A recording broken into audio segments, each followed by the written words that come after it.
그래서 여러분들이 이제 부동산 전망을 했을 때 하반기가 어떻게 될까 이렇게 보지 마시고요. 부동산 관련 정책은 부동산 정책이다 이렇게 보시면 좋을 것 같아요. 정부가 바뀌니까 새로운 정책을 내세울 텐데 어떤 정부든지 똑같은 말씀을 드려요. 집 있는 사람, 서울에 사는 사람, 강남에 사는 사람 소수만 대상으로 한 그런 경제정책, 그런 부동산 정책 쓰시면 정말 안 됩니다. 우리 국민을 위한 그런 정책을 만드시면 좋지 않을까. 오늘만 바라보는 것이 아니라 먼 미래를 바라보고 또 특히 우리 젊은이를 바라보고 정책을 만들면 좋지 않을까.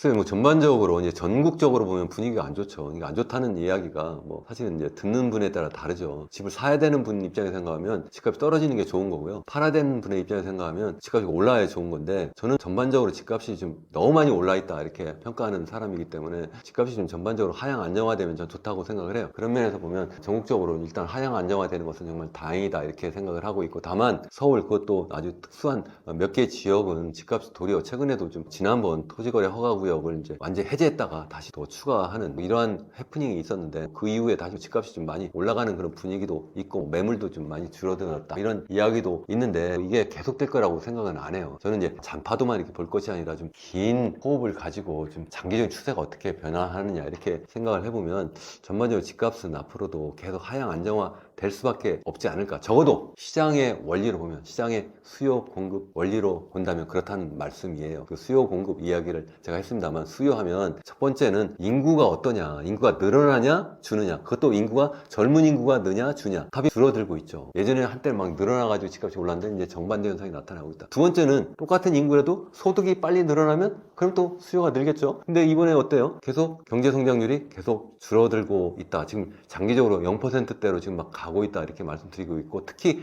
올해는 지금 거의 0%대 경제 성장을 할 거다라고 지금 보고 있어요. 지금 한국은행은 지금 1.5%라고 이야기를 하고 있지만, 제가 볼 때는 1%도 방어하기가 쉽지 않을 것 같다 이렇게 저는 생각을 해요. 최근에 IMF가 국제통화기금이 1% 정도 성장할 거라고 전망을 하고 있는데, 그것도 앞으로 수정 전망을 내야 되지 않을까 이렇게 생각을 합니다. 그거는 뭐 저의 앞선 영상에서 많이 말씀을 드렸으니까 한번 봐주시면 좋겠고, 아니면 뭐 저의 개인 유튜브 채널 이 경제포럼에 보셔도 되고, 아니면 제 책을 좀 보시면 더 자세히 내용이 설명이 되어 있는데, 어쨌든 전반적으로 보면 경제 성장률이 계속 추락하고 있을 수밖에 없다. 장기적으로도 그렇고 단기적으로도 지금 상황이 굉장히 나쁘다. 그런 상황에서 어떻게 수요가 늘어나겠느냐, 거기에 이제 유동성, 금리의 문제인데, 금리가 뭐 예전처럼 0%대로 떨어질 수는 없을 거다. 다만 경기가 나쁘니까 좀 더 추가 하락은 할 수가 있는데, 그게 부동산 경기를 띄울 수 있을까? 그러니까 다른 건 주가도 떨어지고 뭐 전반적인 경기가 막 꼬라박고 있는데 집값만 뛰어오른다는 게 그게 정상인가요? 전 불가능하다고 생각을 해요. 그러니까 여러분들이 한번 스스로 판단해 보시면 좋을 것 같고, 이제 공급 측면에서 보면 사람들이 이제 계속 이제 공포 분위기를 띄우는 것 중에 하나가, 이게 지금 뭐 신규 아파트 분양이 거의 되지 않고 있다. 그러니까 새로 이제 건설이 되지 않고 있기 때문에 앞으로 1년 뒤, 2년 뒤에는 아파트 입주하는 그런 분량이 뭐 엄청나게 감소합니다. 그러니까 집값 올라갈 겁니다. 그러니까 지금 당장 집 사야 됩니다. 이렇게 분위기 띄우는 분도 계신데, 그거는 그 시행사나 아니면 건설사들이 그 미래를 모르겠어요? 그분들이 볼 때 그때 가면 집값이 더 오를 거라고 생각하면 지금 당장 더 집을 짓겠다고 막 시작을 하겠죠. 그렇지 않을 거라고 생각하니까 줄어드는 거예요. 그 또 한 가지는 뭐냐면, 기존 아파트가 매물로 얼마나 나오냐, 이것도 공급이에요. 그걸 사람들이 생각을 잘 안 하는데, 일반 상품과 달리 집이라고 하는 것, 아파트라고 하는 것 공급은 새 집, 새 아파트 공급도 공급이지만 그것보다 훨씬 더 규모가 큰 것이 기존 주택, 기존 아파트가 얼마나 매물로 많이 나오느냐. 이게 지금 역대 최대 수준이에요. 지금 서울 같은 경우에 한 9만 채 정도 이렇게 되는데, 이게 2022년에 비교하면 거의 2배 수준에 있다. 이게 약간 등락은 이제 최근에 와서 있는데, 이게 거기서 그렇게 떨어지지 않고 있어요. 그건 무슨 얘기예요? 기존에 집 갖고 있는 분들이 지금 이제 꼭지에 온 것 같아서 팔려고 하는 분위기라는 거예요. 그래서 뭐 최근에 뭐 서울, 강남 지역 일부에서 집값이 지금 올라가고 있다. 이건 어떻게 보면 집 갖고 있는 그분들, 여러 채 갖고 있는 분들이 팔 수 있는 아주 좋은 기회예요. 그래서 실제 그 판 사람들, 그분들이 어떤 분들이고 산 사람들이 어떤 분들인가 잘 보세요. 사실 집을 많이 갖고 있는 분들이 파는 거고요. 만약에 집값이 더 올라갈 거면 더 집을 살 거 아닙니까? 반대로 산 사람은 어떤 사람들이에요? 물정 모르는 젊은 사람들이 샀어요. 그것도 정부가 계속 집 사라고 해가지고, 그리고 분위기 띄워가지고 젊은 분들이 빚내서 집 산 것이 아닌가, 저는 그렇게 생각을 합니다. 그래서 뭐 한 달 뒤에 이제 대통령 선거가 있으니까 당연히 바뀌지 않겠어요. 다만 이제 누가 대통령이 되느냐, 어느 쪽에서 집권하냐에 따라서 좀 많이 달라질 거라고 생각하는데, 그게 아니라 하더라도 저는 집값이 앞으로 계속 올라가는 방향으로 부동산 정책이 시행될 수 없다고 생각을 해요.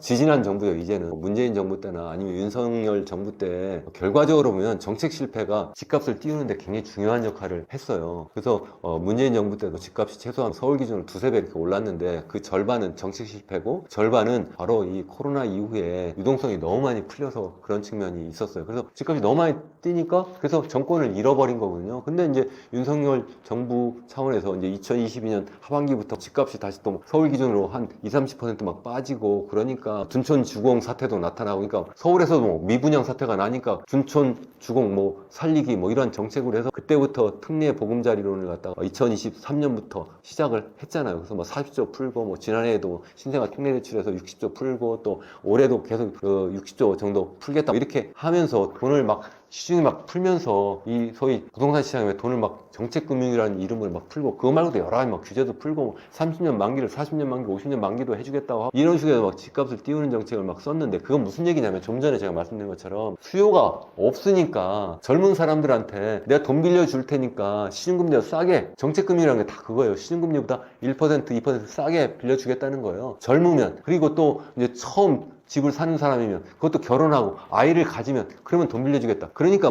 굉장히 좋은 정책처럼 보이지만 사실 그게 좋은 정책이 아닌 거예요. 그 사람들이 결국 빚더미에 올라가가지고 그 집 사도록 결국은 폭탄을 젊은 사람들한테 옮긴 거예요. 정말 중요한 거는 그렇게 빚내서 집 사라는 것이 아니라 그 젊은이들에게 정말 가능하도록 집값이 전반적으로 하향 안정화시켜주는 게 제일 좋은 거예요. 그걸 하고, 그것도 이제 추가적으로 한다면 공공주택을 좀 많이 분양하도록 이렇게 하는 정책을 써야 되는데, 그렇게 하지 않았다는 거죠. 어느 쪽에서 정권을 잡든지 간에 제 말씀을 좀 잘 들어주셨으면 좋겠어요. 첫 번째, 부동산 관련 정책은 부동산 안정화 정책이다. 그 안정화 정책이 집값이 상향으로 안정화되는 것이 아니라 하향 안정화되어야 된다는 그런 확고부동한 정책이 있어야 되는 것이고, 그러한 가운데에서 억지로 빚내서 집사라는 그런 젊은이들 꼬드겨가지고 집사라고 하는 그런 정책 쓰면 안 된다 하는 말씀을 드리고, 또 그리고 덧붙여서 이제 거기에 이제 공공주택을 많이 분양하면 좋지 않을까 이렇게 생각을 합니다.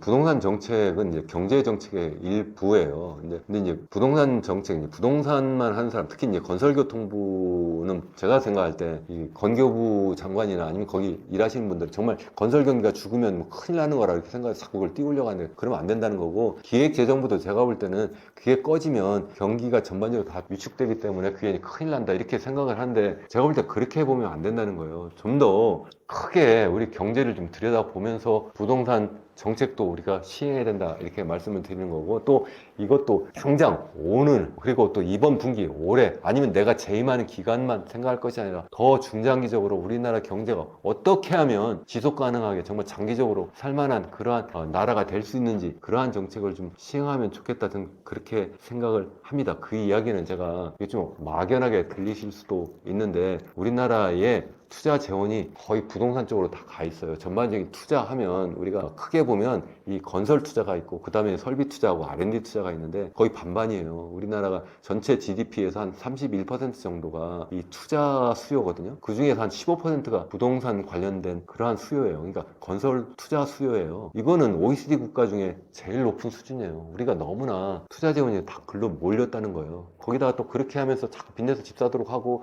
집값이 자꾸 올라가고, 그러니까 이것 때문에 결국 젊은 사람들이 결혼하고 아이 갖지 못하는 거예요. 그 중요한 우리나라 초저출산의 중요한 원인이 바로 잘못된 부동산 정책 때문에 있다. 그래서 그 고리를 끊어야 된다. 전 그렇게 생각을 하는 것이고, 또 바로 이것 때문에 이 주식시장이 이렇게 주저앉은 거예요. 주식시장이 저평가되어 있다, 주가가 저평가되어 있다 이렇게 많은 사람들이 이야기하는데, 저평가된 것이 아니라 그게 우리나라 실력이에요. 우리 정부가 그렇게 만들어 놓은 거예요. 전부 재원을 다 부동산 쪽으로 다 몰아갔으니까 주식시장으로 돈이 갈 수가 없는 거예요. 미국은 주식시장은 왜 이렇게 화랑이에요? 가계자산의 거의 대부분이 3분의 2가 다 그 주식시장이에요. 우리는 반대예요. 3분의 2가 다 부동산에 가 있으니까 이렇게 된 거잖아요. 이걸 바꿔야 된다는 거예요. 이 패러다임을. 그걸 바꾸지 않으면 안 된다. 이제 그렇게 말씀을 제가 드리겠습니다. 그래서 여러분들이 이제 부동산 전망을 하실 때 하반기가 어떻게 될까 이렇게 보지 마시고요. 앞으로 10년은 어떻게 될까 이렇게 보시면 좋을 것 같아요. 또 10년이 너무 멀다 하면 앞으로 적어도 그럼 2, 3년은 어떻게 될까 이렇게 한번 보세요. 제가 이미 말씀드렸어요. 10년 뒤에 어떻게 될까요? 10년 뒤면 30년대 후반이잖아요. 30년대 후반이면 우리나라 GDP 성장률이 1% 밑으로 0%대일 거예요. 한번 집을 사면 적어도 10년, 20년 내가 살아야 될 집 아닌가요? 이걸 단기 투기를 하실 겁니까? 아니잖아요. 그래서 집 갖고 있는 사람들이 집을 팔려고 지금 매물로 내놓고 있는 거예요. 그래서 전반적으로 투자하는 분들이 점점 이 주택, 부동산에 갖고 있는 자기의 투자 지분을 자꾸 다른 데로 옮기고 있어요. 그래서 그걸 좀 생각하시면 좋을 것 같아요. 그래서 꼭 부동산만 들여다보지 마시고 경제의 전반적인 전망을 좀 함께 보시면 좋겠다. 이게 다시 말씀드리면 부동산 전망을 할 때 하반기만 보지 마시고 최소한 1년, 2년, 3년 그리고 또 10년까지 적어도 내다보시면 좋겠다. 또 한 가지는 부동산만 보지 마시고 주식시장도 보시고 또 우리나라 경제만 보지 마시고 전 세계 경제를 함께 좀 들여다보시면 그러면 좋겠다. 왜냐면 이 부동산도 굉장히 중요한 이 투자 대상인데 그게 전부가 아니라는 거예요. 우리 투자 포트폴리오라는 이야기를 많이 하잖아요. 그럼 투자 포트폴리오 어떻게 짜시겠어요? 100%다 부동산으로 몰빵 하시겠습니까? 아니잖아요. 그렇게 하면 정말 폭망할 수도 있다. 그렇게 말씀을 드려요. 그래서 저는 전 세계를 대상으로 투자하시면 좋겠다. 뭐 여기 나 투자도 안 하는데 그냥 우연히 봤는데 이렇게 생각하시는 분도 계실 수도 있는데 그래도 한번 잘 참고 들어보세요. 정말 여러분 자산을 전부 다 전 세계를 대상으로 하지 않고 그냥 뭐 우리나라 GDP가 1.7%밖에 안 돼요. 전 세계 GDP에서 우리나라 인구로 따지면 1%도 되지 않아요. 근데 우리나라 돈을 다 여기다 갖다 넣어놨다. 잘못되면 어떻게 됩니까? 큰일 나잖아요. 그렇다고 돈 빼가 다 해외로 도망가라 그런 뜻은 아니에요. 당연히 우리나라에 사니까 우리나라 집에 투자하는 것도 맞고 또 우리나라의 주식시장에 좀 투자하는 것이 훨씬 더 정보가 훨씬 더 쉽게 우리가 접할 수 있으니까 더 좋죠. 그러니까 최소 뭐 50% 이상은 우리나라의 부동산, 우리나라 주식에 투자하는 건 맞지만 좀 더 다변화하면 좋겠다. 다만 이제 그다음에 이제 우리나라 투자 자산에서도 현재는 너무 한 80%가 다 부동산, 그것도 집 하나 갖고 있는 거예요. 그것도 부족하니까 돈까지 막 빌려다가 거기에 다 들어받고 있는 거예요. 그래서 거기서 하나 터지면 그냥 끝장나는 거예요. 특히 지금 젊은 분들이 지금 그렇게 돼 있어요. 지금 최근 통계를 보면 지금 서울 같은 경우 전국도 마찬가지고요. 아주 집을 사는 그 주력 연령계층이 30대예요. 30대. 왜 그렇게 됐어요? 예전에 40대였어요. 왜? 젊은 사람들이 자꾸 특례 대출해서 그렇거든요. 거기 자꾸 끌려가면 안 된다. 제가 말씀을 드리는 거 정부에 대해서도 강하게 말씀을 드려요. 정말 이런 정책 계속 쓰시면 안 되고 정부가 바뀌니까 또 새로운 어떤 정책을 내세울 텐데 어떤 정부든지 똑같은 말씀을 제가 드려요. 그렇지 않으면 제가 비판을 할 거예요. 정말 이걸 갖다가 집 있는 사람, 서울에 사는 사람, 강남에 사는 사람 소수만 대상으로 한 그런 경제정책, 그러한 부동산 정책 쓰시면 정말 안 됩니다. 우리 국민을 위한 그런 정책을 만드시면 좋지 않을까. 그것도 전 세계를 바라보고 오늘만 바라보는 것이 아니라 우리 먼 미래를 바라보고 또 특히 우리 젊은이를 바라보고 정책을 만들면 좋지 않을까 이렇게 생각을 합니다.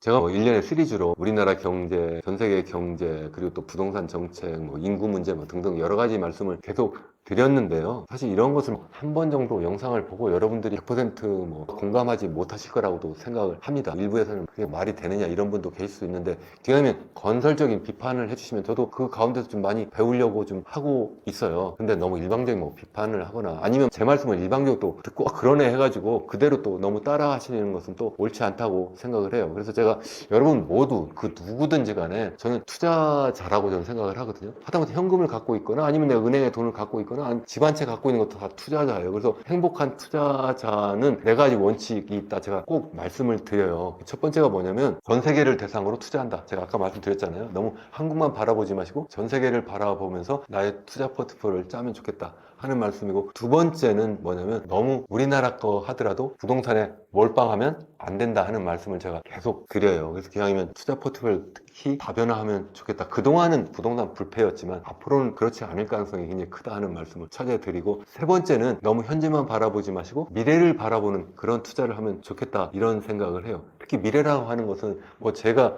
여기 지금 옆에 보이고 있습니다만 절대위기 주식회사 대한민국 바로 직전에 나온 책은 또 예정된 미래라고 하는 그런 책이 있어요. 거기에서 우리 인류가 우리나라뿐만 아니라 전 세계 인류가 지금 네 가지 거대한 변혁을 하고 있다 이렇게 말씀을 드리고 있는데, 디지털 사회로 전환한다든가 아니면 고령 사회로 전환한다든가 이 두 개와 맞물려서 이제 불평등 사회가 아니라 완전히 양극화 사회로 완전히 전환하고 있다든가, 그리고 마지막으로 기후위기를 겪고 있습니다. 뭐 이런 이야기를 하면서 그래서 어떻게 살아야 됩니까? 그에 대한 제 답을 말씀드리고 드리고 있는데, 그러한 영상을 또 여러 곳에서 말씀드리고 이 책에서도 또 요약해서도 말씀을 드리고 있는데, 제가 이런 말씀을 길게 드리는 이유는 투자자의 입장에서도 보면 좀 미래 투자, 특히 이 디지털 사회로 전환하니까 그와 관련한 미래 투자를 좀 많이 하시면 좋지 않을까 생각을 합니다. 그렇게 하다 보니까 미국 투자, 그래 미국은 전 세계 GDP의 25% 차지하지만 사실은 전 세계 미래를 만드는 그러한 어떤 주도라고 생각하면 거의 절반 이상을 다 미국이 하고 있는 거예요. 그래서 미국의 테크 기업이라고 많이 하잖아요. 뭐 매그니피선트 세븐이라고도 하고, 그런 기업에 좀 관심을 갖는 것도 굉장히 좋지 않을까. 난 그런 기업을 잘 모른다 그러면 어떤 ETF, 그런 지수 추종하는 그런 투자도 하셔도 좋지 않을까 이렇게 생각을 하고, 그것도 그냥 단기적으로 하는 것이 아니라 계속 말씀드린 것처럼 좀 적립식으로 이렇게 좀 투자를 하면 좋지 않을까. 또 특히 요즘에 이야기하는 암호화폐, 특히 그중에서 비트코인과 같은 그런 투자도 여러분들 관심을 가지면 좋지 않을까 이런 생각도 좀 해보고, 또 마지막으로 제가 계속 말씀드리지만 여러 가지, 세 가지 말씀드렸는데, 마지막으로 그 누구 말도 그대로 믿지 마시고 기왕이면 스스로 자기에게 투자를 좀 해서 공부를 좀 하셔라. 그 공부한다는 거는 기왕이면 누가 뭐 이렇게 하니까 그만 싹 가가지고 그냥 따라 하시면 절대 안 되고, 아니면 반대로 막 욕만 하지 마시고 실제 스스로 공부를 해서 스스로 판단하면 좋겠다. 그래서 제가 뭐 외람된 말씀이지만 여기에 있는 이런 책을 좀 읽어보시면 전 세계가 지금 어떻게 돌아가고 있고, 또 우리나라는 현재 어떻게 돌아가고 있고, 그래서 우리가 어떻게 대응을 해야 되는지 국가적인 차원에서, 그리고 또 기업 차원에서, 또 개인은 어떻게 해야 되는지 그런 말씀을 드리고 있는데, 종합적으로 한번 이런 책도 좀 읽어봐 주시고 좀 판단하시면 좋지 않을까 이런 생각을 좀 마지막으로 해봅니다. 여러분 끝까지 이렇게 시청해 주셔서 감사합니다.